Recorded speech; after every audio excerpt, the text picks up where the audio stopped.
तो पुओ पढ़ुची कि पाठ पढ़ुची लो मो पुओ पा जाई दबेई रे चाकरी गलानी।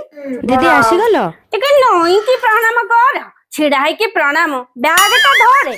हां बाप मां तो किछि सिखाई पाइलेनी ओ कमर धरी गलानी एठी दिने अधे तो कहीं थरे फोन करूनु। हाँ किमिति करू तो माटा शिखे देछु मु कोन ता चिनी नहीं घर सारा जदी एमिति टिके हाथ बुले आनी बोझे गंतरु मळी भारियो किछि काम दाम शिखिनी ना कोन तो मां। एटा नुआ फ्रिज आर मास मो पुओ नहीं आसी बा गरम पाई। नुआ फ्रिज फ्रिज कौन लो आमर तो माटी हांडी रे पानी रखते मु जानछि एटा तो से पानी टाकी फ्रिज शिखेबू मते आ। सुन बाबू तो माँ भलिया पानी हाथी हबनी मते देखुछु ना 60 वर्ष आसिक हलानी केते स्लिम फिगर बुझिलु मो भलिया मेंटेन करिबू।